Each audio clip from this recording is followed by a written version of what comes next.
आज मन बेहद उदास है।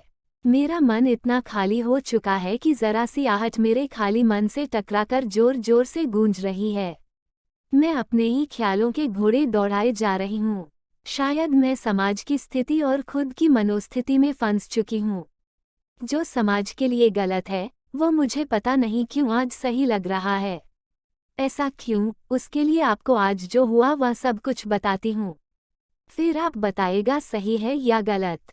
मैं अनुसुया सिंह, मेरी उम्र 40 वर्ष है और मेरी शादी को 15 साल हो चुके हैं।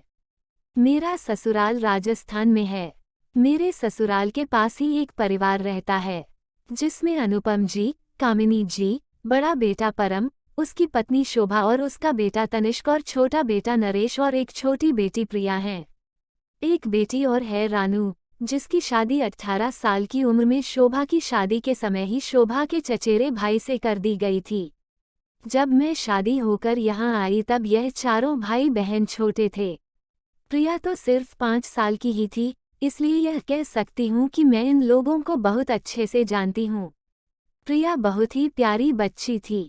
दोनों बेटियां कभी भी अपने माँ बाबा की लाडली नहीं रही, क्योंकि उनके अनुसार लड़कियां सिर्फ घर का काम करने और उसके बाद शादी करने के लिए ही होती हैं।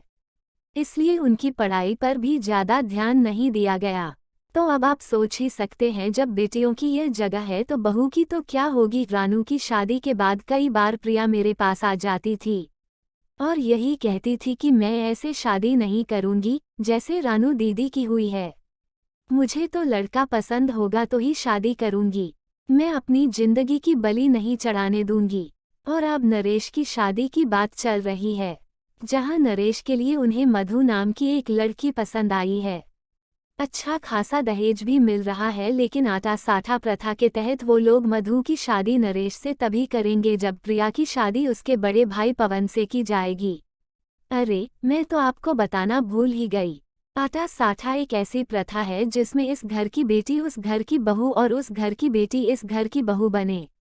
सीधा सा उसूल है, हमारी बेटी आपके घर की बहू तभी बन सकती है जब आपकी बेटी हमारे घर की बहू बने। यह राजस्थान के कई गांवों में प्रचलित प्रथा है, क्योंकि शादियों के लिए लड़कियां मिलना मुश्किल हो गया है। यहाँ तक कि शोभा और रानू की शादी भी इसी प्रथा की देन है। अब आते हैं असल मुद्दे पर। मधु का बड़ा भाई पवन प्रिया से तकरीबन 15 साल बड़ा है। पढ़ा लिखा भी ज्यादा नहीं है, इसलिए जीविकोपार्जन के लिए कोई ढंग का काम भी नहीं कर रहा। इसीलिए शायद इतने दिनों से उसकी शादी नहीं हुई। लेकिन उसके बावजूद भी कामिनी जी और अनुपम जी सिर्फ अपने बेटे की शादी के लिए प्रिया का रिश्ता वहां करने को तैयार हो गए। जाहिर सी बात है कि प्रिया की इसमें कोई रजामंदी नहीं होगी। जब उसने इनकार किया तो घर वालों ने उसे डांट डपट कर चुप करा दिया, क्योंकि घर वालों के अनुसार बेटियों को शादी ब्याह के मामले बोलने का अधिकार नहीं। जब भी वह इस मुद्दे पर बात करती है तो हमेशा बात लड़ाई झगड़े तक पहुंच जाती है। एक बार तो अनुपम जी ने प्रिया पर हाथ तक उठा दिया था। यहाँ तक कि दोनों भाइयों ने भी कोई साथ नहीं दिया, और बहू को तो बोलने की वैसे भी इजाजत नहीं है। आज घर में प्रिया की सगाई का प्रोग्राम था। रिश्तेदार सारे आ चुके थे। घर में काफी रौनक थी। अब इतने सालों से हमारे पड़ोसी है तो जाहिर सी बात है कि मैं भी उनके सहयोग के लिए वहां उनके घर पर मौजूद थी। थोड़ी देर बाद कामिनी जी के साथ मैं भी प्रिया के कमरे में गई तो देखा वह तो अभी तक तैयार ही नहीं है। उसे देखकर कामिनी जी का गुस्सा फूट पड़ा, पर अपनी आवाज को दबाते हुए बोली, अरे कुलक्षणी, क्या इतने लोगों के बीच हमारी नाक कटाएगी? जल्दी से तैयार हो जा। मैं कई बार आपको मना कर चुकी हूँ कि मुझे यह शादी नहीं करनी। फिर क्यों जबरदस्ती आप मेरी जिंदगी बर्बाद करने में तुले हुए हो? ज्यादा जबान मत चला। नरेश की शादी तभी होगी जब तेरी शादी होगी, और मैं नहीं चाहती कि उसकी शादी में कोई रुकावट आए, इसलिए चुप कर। अगर किसी ने सुन लिया ना तो हंगामा हो जाएगा। चुपचाप तैयार हो जा, समझी? ऐसा कहकर कामिनी जी मुझे अपने साथ कमरे के बाहर ले आई और बाहर आकर उन्होंने अपनी बहू को सख्त हिदायत दी कि वह प्रिया को तैयार करके बाहर ले आए। बहू आनन फानन में सारा काम छोड़कर प्रिया के पास गई और उससे कहा, प्रिया जी जिद मत कीजिए, जल्दी से तैयार हो जाए। लोग बैठे हैं, तमाशा हो जाएगा। घर की इज्जत की बात है तो फिर घर की इज्जत के लिए मैं अपनी बलि चढ़ा दूं। क्या यहाँ बैठे लोगों को दिख नहीं रहा कि मेरे साथ गलत हो रहा है? आ गए सब यहाँ तमाशा देखने। अब आए हैं तो तमाशा देख कर ही जाएंगे। मैं रानू दीदी नहीं हूँ। आप छोड़िए इन बातों को और जल्दी से तैयार हो जाए। खैर, प्रिया जैसे तैसे तैयार हुई। हम दरवाजे पर ही खड़े थे। प्रिया को तैयार होते देखकर आखिर कामिनी जी को तसल्ली हुई। उसके बाद वह मेहमानों की आवभगत में लग गई। गलत तो मुझे भी लग रहा था पर क्या जवाब देती। जिनकी बेटी है वही नहीं समझ रहे हैं। यही सोचकर बुत बनी रह गई। जानती थी कि मैं गलत हूँ पर मेरा भी तो ससुराल ही है। हम भारतीयों का भी अजीब है, यहाँ खुद के ससुराल के साथ पड़ोस का ससुराल भी तो मिलता है। इतने में बाहर लड़के वाले भी आ गए और नाश्ते पानी के बाद सगाई का प्रोग्राम शुरू हुआ। कमरे में से प्रिया को लेने कामिनी जी ही गई, पर प्रिया तो अपने कमरे में ही नहीं थी। कामिनी जी ने बाहर आकर अपने पति और बेटों से कहा। पहले तो सब लोगों घर में ही प्रिया को ढूंढा, देखा तो घर के पीछे का दरवाजा खुला हुआ है। समझते देर न लगी कि प्रिया तो घर से भाग चुकी। अब लोगों को क्या जवाब देंगे? जब काफी समय हो गया तो मजबूरन उन्हें बताना ही पड़ा कि प्रिया घर में नहीं है। क्या लड़की भाग गई? हमें बेइज्जत करने के लिए बुलाया था क्या? हमें नहीं पता था। हम तो प्रिया को कमरे में ही छोड़कर आए थे। अब पता नहीं कैसे वह पीछे वाले दरवाजे से निकल गई। हम तो अब समझी है, हम मिलकर इस समस्या का समाधान ढूंढ लेंगे। आप कृपया शांति बनाए रखें। है काहे के समझी?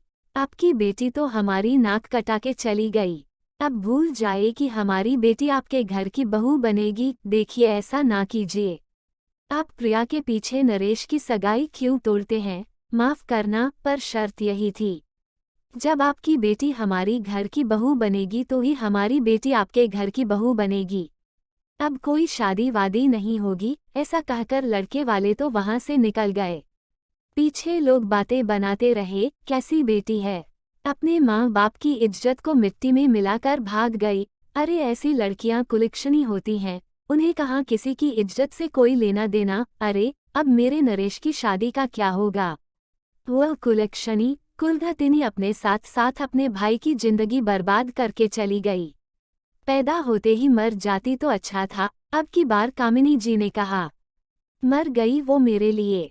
नहीं चाहिए ऐसी बेटी जो अपने बाप के मुंह पर कालिख पोत कर चली गई। अनुपम जी ने कहा। मैं क्या बोलती। मैं उन लोगों को सांत्वना देकर सीधे अपने घर आ गई। लोगों ने प्रिया को कुलक्षणी कुलघतिनी आदि खूब सारे नाम दिए। पता नहीं क्यों मैं लोगों की तरह बात नहीं कर सकी। सच कहूँ तो मुझे कुछ भी गलत नहीं लगा। जब वो बच्ची बार बार कह रही थी कि उसे यह रिश्ता मंजूर नहीं, तब अपने बेटे की शादी के लिए उसकी बलि चढ़ाने के लिए माता पिता तैयार हो गए, यह जानते हुए कि उसके लिए जो वर ढूंढा है वो उसके लायक तक नहीं। कुछ लोग यह भी कहेंगे कि लड़ना चाहिए था, पर एक बात बताए, बहुत दिन से लड़ ही तो रही थी अपनों से अपने लिए, पर जीत नहीं पा रही थी।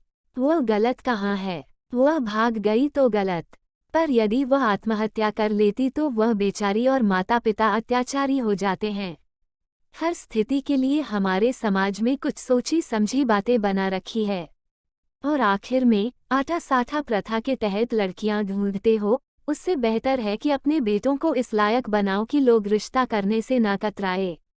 बेटियों को आगे करके बेटों की शादी ना करे। प्लीज़ आपको कहानी पसंद आए तो मनमोहक कहानियाँ चैनल को सब्सक्राइब, लाइक, थम्स अप का चिन्ह कैरन and share this video on your friends.